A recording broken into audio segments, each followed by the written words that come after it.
Hello दोस्तों, चलिए आज की क्लास शुरू करते हैं। आज का topic UNEP United Nations Environment Programme. ये वही चैप्टर है आपका international treaty convention on environment and social. ठीक है, और ये एग्ज़ाम में 4 से 5 मार्क्स का आता ही आता है। और ये जो टॉपिक है ना यूनिप का, यूनाइटेड नेशंस एनवायरनमेंट प्रोग्राम, ये कई बार आ चुका है एग्ज़ाम में। ठीक है, तो इट्स वेरी इंपॉर्टेंट। और देखिए ये पूरा का पूरा थ्योरी है, एकदम जस्ट थ्योरी। तो आप इसे मतलब एज ए रट्टा लगा के याद नहीं रख पाएंगे। आप इसे पढ़ेंगे तो आपको बोरिंग भी लगेगा, कन्फ्यूज़न भी लगेगा। और मतलब ना एग्ज़ाम टाइम में इतना रिटेन नहीं होता है लाइन बाय लाइन, क्योंकि इतने सारे सब्जेक्ट्स हैं आपके। तो इतने सारे सब्जेक्ट्स उसको याद रखना, प्लस ये एकदम आप इसमें ना कुछ भी गलत लिख के नहीं आ सकते। जो चीज़ें हुई थी आप बस वही लिख सकते हैं ना, अपने मन से तो कुछ डाल नहीं सकते इसमें। तो मैंने उसे थोड़ा मतलब एक फेमिलियर टाइप में, मतलब थोड़ा कॉमन वर्ड्स में चार्ट्स बना के, पिक्स बना के आपको समझाने की कोशिश की है। तो आप अगर इसे देखेंगे तो आई थिंक आपको समझ में आ जाएगा। ठीक है, और मुझे लगता है कि फिर आपको रट्टा लगाने की ज़रूरत नहीं पड़ेगी, क्योंकि मैंने तो रट्टा लगा के किया था फर्स्ट टाइम। चलो शुरू करते हैं। यूनिप, ठीक आ रहा है ना? ये कब हुआ था? 1972। सर ये याद कैसे रहेगा? आप जब कुछ बार पढ़ेंगे तो ये अपने आप याद रहेगा। सर अब पॉइंट्स बताते जाओ पहले। ठीक है सर, पहला पॉइंट, ये 1972 में हुआ था। दूसरा, सर ये ना आवाज़ थी, आवाज़ मतलब वॉइस। वॉइस कहाँ पर? इन द यूएन में। अच्छा, यूएन में ये एक आवाज़ थी, बट किस चीज़ की आवाज़ थी? Sir for environment. अच्छा, मतलब it was the voice for environment in the UN system. मतलब यूनाइटेड नेशन में इन्वायरमेंट की ये एक आवाज़ थी। ठीक है सर, आवाज़ थी। ये आपके पॉइंट्स हैं, जैसे 1972 वॉइस, आपको ये सब लिखना है। ठीक है, मैं जैसे बनाया हूँ आप उसे एज इट इज़ उतार लें, तो आपको बनाते बनाते ही लगभग सब याद हो जाएगा। ठीक है, चलिए आगे चलते हैं। अगला है एक्ट एज ए फेस। चेहरे की तरह एक्ट करना था। सर ऐसा थोड़ा लिखा होगा, ऐसा नहीं लिखा हुआ है, लेकिन मैंने इसे ऐसे लिखा है कि एक्ट एज ए फेस।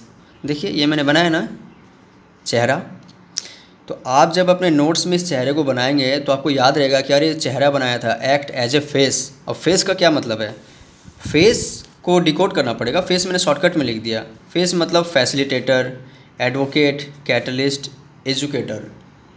मतलब ये जो प्रोग्राम था यूनिप का, इसे एक्ट करना था as face, facilitator, advocate, catalyst, educator. इस प्रोग्राम को ये सब एक्ट करना था, इस तरह से एक्ट करना था। सर लेकिन एक्ट क्यों करना था ऐसा? भाई प्रमोट करने के लिए। सर प्रमोट करने के लिए क्या? प्रमोट करने के लिए wise use. Sir wise use क्या होता है? अच्छी तरीके से इस्तेमाल करना। ऐसा नहीं कि जैसे तैसे इस्तेमाल किया और इस्तेमाल करके उसको ख़राब कर दिया। अच्छे से इस्तेमाल करना।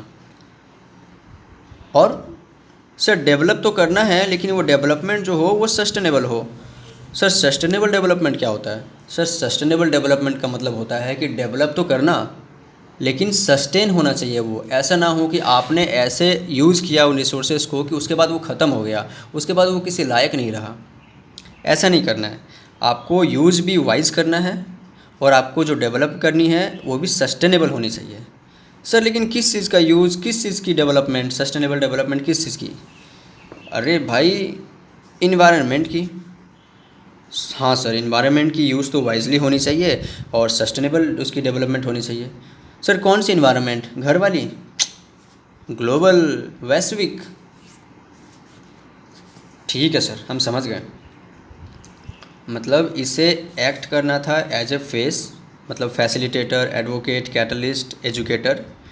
प्रमोट करने के लिए वाइजली यूज हो और सस्टेनेबल डेवलपमेंट हो ग्लोबल इन्वायरमेंट का। ठीक है सर, पॉइंट समझ में आया। आगे चलो। अब ये करने के लिए इसे बहुत सारे पार्टनर्स की ज़रूरत थी, अकेला तो ये कर नहीं सकता ना। तब इसने क्या किया कि ढेर सारे पार्टनर्स, मतलब दूर दूर के पार्टनर्स, बहुत ही उच्च स्तरीय पार्टनर्स के साथ मिलकर काम करना शुरू किया। देखिए लिखा है पार्टनर्स, ये आपका पॉइंट हो जाएगा। ठीक है, पार्टनर्स, पार्टनर्स के साथ काम किया, उच्च स्तरीय और दूर दूर तक के। क्यों सर, क्यों क्यों पार्टनर्स की ज़रूरत पड़ी, क्यों पार्टनर्स के साथ काम कर रहे हैं हम? टू एकम्प्लिश, एकम्प्लिश मतलब पूरा करने के लिए, उसे अचीव करने के लिए।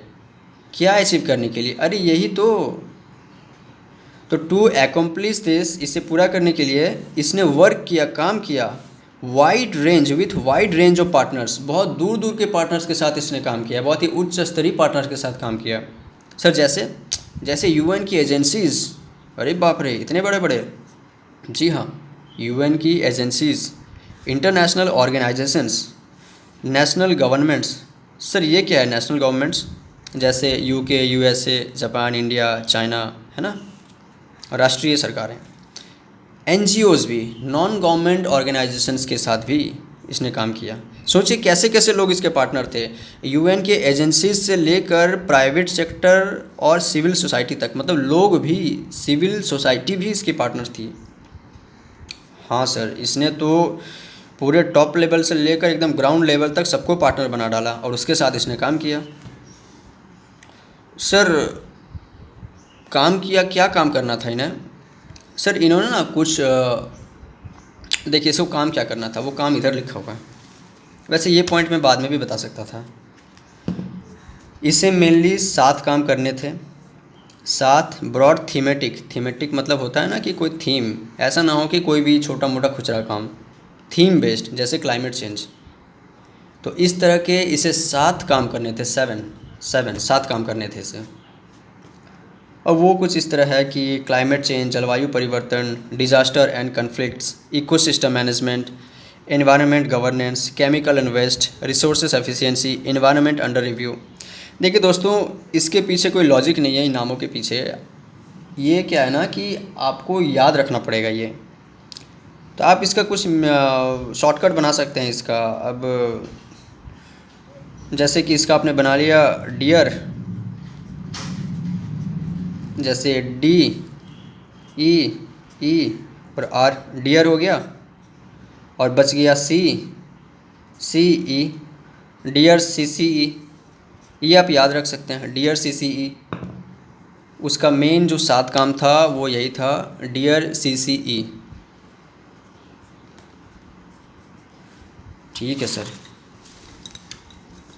सर अगला पॉइंट, सर इन कामों को करने के लिए ना, इन कामों को करने के लिए उन्होंने कुछ मिशंस बनाए। सर मिशन बनाए, मिशन क्या होता है आपको पता है? मिशन क्या होता है? कुछ मिशन बनाए,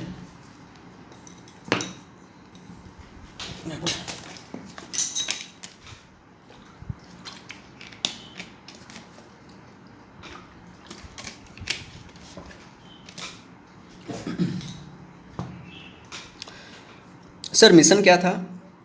मिशन मतलब होता है ना कि कुछ प्रतिज्ञाएं, कुछ एम, आपको क्या करना है। तो मिशन था कि केयर करना था इन्वायरमेंट का, इन्वायरमेंट को केयर करना इनका मिशन था। और वो पार्टनर्स के साथ काम कर रहे थे। सर पार्टनर्स के साथ काम करके मिलके हमें इन्वायरमेंट की केयर करनी है, तो उसके लिए हमें किस चीज़ की ज़रूरत पड़ेगी? सर उसके लिए ना एक नेता की ज़रूरत है, एक लीडरशिप की ज़रूरत है। देखिए जहाँ पर बहुत सारे पार्टनर्स हैं वहाँ सब पार्टनर अपने अपने तरीके से काम करेंगे, कोई एक लीडर नहीं होगा तो काम ठीक से नहीं होगा ना इफ़ेक्टिवली। तो इसे एक लीडरशिप देना था, टू प्रोवाइड लीडरशिप। अच्छा लीडरशिप देना था, और साथ में पार्टनर्स को एनकरेज करना था। सर एनकरेज क्यों करना है? अरे एनकरेज नहीं करोगे तो पार्टनर्स में वो इंस्पिरेशन कहाँ से आएगी, वो मोटिवेट कैसे होंगे फिर? हाँ सर, सिर्फ इतने पार्टनर्स बना लेना ये सिर्फ ये इनफ तो नहीं है, उन्हें एक नेता भी देना पड़ेगा और उन पार्टनर्स को एनकरेज भी करना पड़ेगा। ठीक है सर, तो to provide leadership and to encourage partnership. Sir ये कैसे कर सकते हैं? उसे इंस्पायर करो यार, उसे इन्फॉर्म करो, मोटिवेट करो, इन्फॉर्म करो कि ये चीज़ें हो रही है, आपको इन सब चीज़ों की ज़रूरत है, इन्फॉर्मेशंस को एक्सचेंज करो। इनेबलिंग नेशंस, नेशंस को ये समर्थ बनाओ, उनमें जो कमियां हैं उन्हें दूर करो, उन्हें सपोर्ट करो, फाइनेंशियल असिस्टेंस दो। हाँ सर। इनेबलिंग पीपल्स, लोगों को भी इनेबल बनाओ, सर लोगों तक भी तो बोला ना कि पार्टनर्स में लोगों को भी नहीं छोड़ा, सिविल सोसाइटी के साथ भी ये पार्टनर बना, तो लोगों को भी ये समर्थ बनाना था। कैसे? इम्प्रूव करके देयर क्वालिटी ऑफ लाइफ, उनकी जो लिविंग स्टैंडर्ड था वो स्टेटस को बढ़ाना था, उनकी क्वालिटी ऑफ लिविंग को ऊंचा करना था, इम्प्रूव करना था, और इस तरह से वो कर सकता था। लेकिन वो कैसा हो? सस्टेनेबल हो। सस्टेनेबल मतलब without compromising future generation. Sustainable development का मतलब ही होता है कि डेवलप करना जो सस्टेन मतलब जो टिकाऊ हो, जो चलता रहे। ऐसा ना हो कि आपने रिसोर्सेस यूज़ किया, आप तो डेवलप हो गए लेकिन वो चीज़ें ख़त्म हो गई, अब फ्यूचर जनरेशन के लिए वो बची ही नहीं। ठीक है। हमारे एथिक्स, गवर्नेंस एंड सस्टेनेबिलिटी में ना एक जगह लाइन है, leave the world better you found it earlier. देखिए हमारे देश में एथिक्स की बहुत ही कमी है। मुझे तो लगता है, मुझे पर्सनली लगता है कि एथिक्स सब्जेक्ट जो है ये क्लास 1 से होना चाहिए, एकदम बेसिक लेवल पे होना चाहिए। हमारे देश में जानते हैं ना कि हम लोग क्या करते हैं, ट्रेन में जाते हैं या कहीं भी जाते हैं, गंदा करके छोड़ देते हैं जगह को। सोचते हैं कि हमने तो यूज़ कर लिया, अब थोड़े ना इसको यूज़ करना है, अब चलो यहाँ से। ये ट्रेनों का ये हाल है, सब जगह का, जितने भी पब्लिक प्लेसेस हैं सबका यही हाल है, और इसका रीज़न है कि एथिक्स की कमी। और एथिक्स कहता ही है, गवर्नेंस कहता ही है, सस्टेनेबिलिटी कहता ही है, leave the world better you found it. चीज़ों को और बेटर करके जाइए, ख़राब करके मत जाइए आपको जो मिला है। तो चलिए आगे पॉइंट्स में बढ़ते हैं। कितने हो गए? 1972 में हुआ, आवाज़ थी फॉर एनवायरनमेंट के लिए, एज ए फेस एक्ट करना था इससे,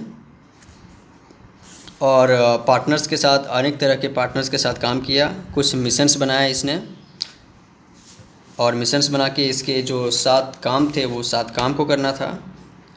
और इन्होंने कुछ माइलस्टोन भी बनाए। माइलस्टोन मतलब मील का पत्थर, मतलब कुछ अचीवमेंट्स की उन्होंने। देखिए ये बहुत सारे एग्जाम्पल है उसमें, लेकिन मैंने जानबूझकर ये 4 इसलिए चुना है क्योंकि ये चारों टॉपिक जो है आपके आने वाले सिलेबस में, मतलब पूरा है, पूरा एक डिटेल में है। जैसे ये था ना डिटेल में यूनिप, वैसे ये सब भी डिटेल में है। तो आप अभी इसे पढ़ लीजिए। आपको ये अगर ये याद नहीं भी होता है तो आने वाले टॉपिक में आप जब इसे डिटेल में पढ़ेंगे तो आपको ये ऑटोमेटिकली याद हो जाएगा।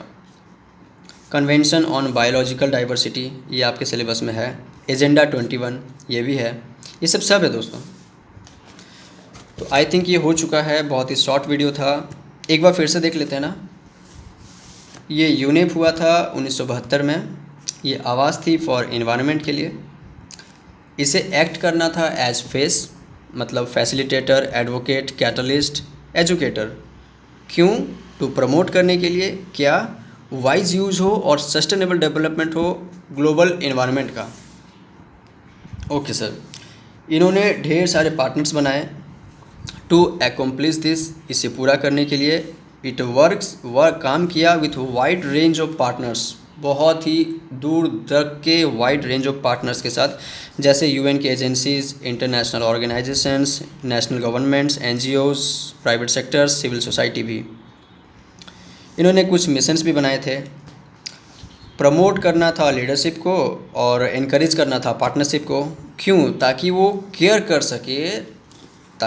कर सके इन्वायरमेंट की। और ये कैसे हो पाएगा? लीडरशिप कैसे मिलेगी और इनकरेज पार्टनरशिप कैसे होगी? ये इंस्पायर करके, इन्फॉर्म करके, इनेबल करके नेशंस को, इनेबल करके पीपल्स को, उनके लिविंग स्टैंडर्ड को बढ़ाकर।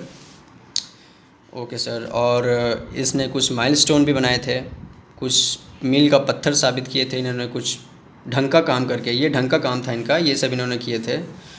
और इनके 7 काम जो थे, ये मैंने लास्ट में लिखा दोस्तों, ये पहले लिखना चाहिए था। अरे गिर गया, मेरा सेटअप गिर गया। कोई बात नहीं, लगेगा ना बड़ा सेटअप तब नहीं गिरेगा। तेरी हंसना मत दोस्तों। चलो बाय बाय, ठीक है। ये 7 काम देख लो, कॉपी में उतार लो। आई थिंक आप इसे खुद बना लो अपने कॉपी में, तो आपको फिर ना ये एकदम से याद हो जाएगा। जैसा मैंने लिखा है बिल्कुल वैसा भी आप देख लीजिए। ये यहाँ से ये आप स्क्रीनशॉट ले लीजिएगा, ठीक है।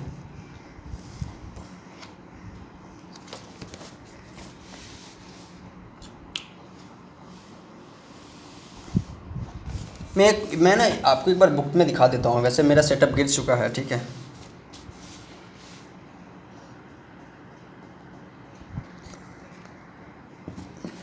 देखिए सेम लिखा है, यूनेप इस्टेब्लिश हुआ था 1972 में। इट इज़ दी वॉइस, ये आवाज़ थी। अरे यार,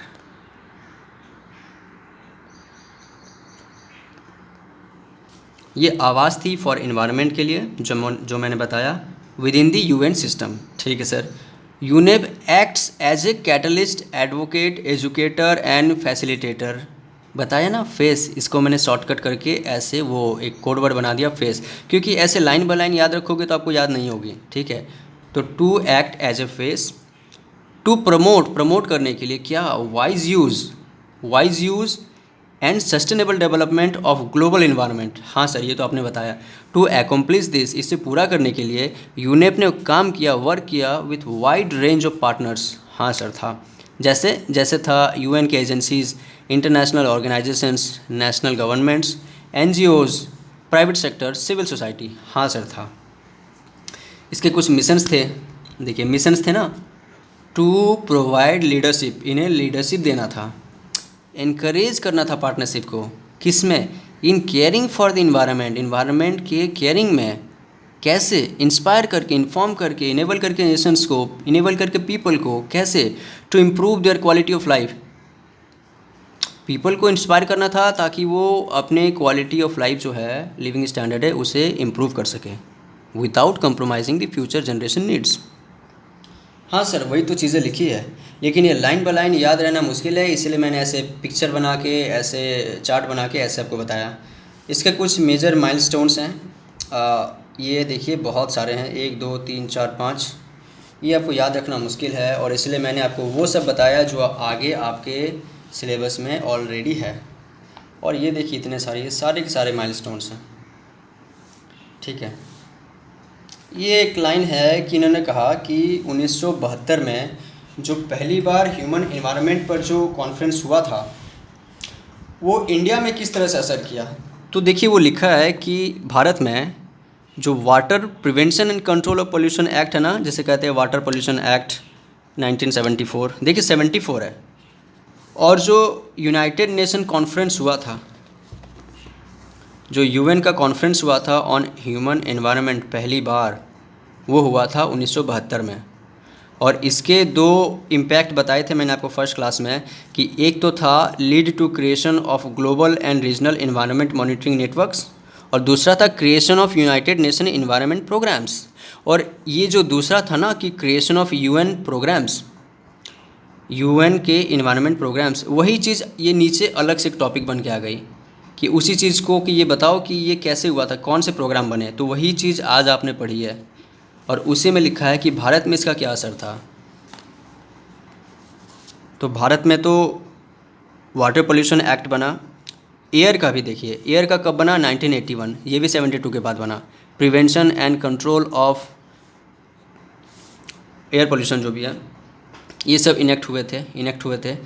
क्यों, essentially to give effect to the decisions taken at the international conference on human environment at Stockholm 1972। ये स्टॉकहोम में हुआ था ना, ये जो हुआ था मैंने फर्स्ट क्लास में बताया था, स्टॉकहोम एक बहुत ही ब्यूटीफुल कैपिटल ऑफ स्वीडन। 1972 में declaring man's fundamental right to live in a population free atmosphere. Population देखिए, इतना कोविड चल रहा है ना, तो माइंड में पॉपुलेशन ही चल रहा है। पोल्यूशन फ्री एटमॉस्फेयर में, and his responsibility to protect and improve the environment. तो ये इतना कुछ करने की ज़रूरत नहीं है, बस बता देना कि वाटर पोल्यूशन एक्ट हुआ था और एयर पोल्यूशन एक्ट हुआ था, इस ह्यूमन इन्वायरमेंट जो हुआ था उसे सपोर्ट करने के लिए इंडिया में। सीए का एग्ज़ाम तो पोस्टपोन,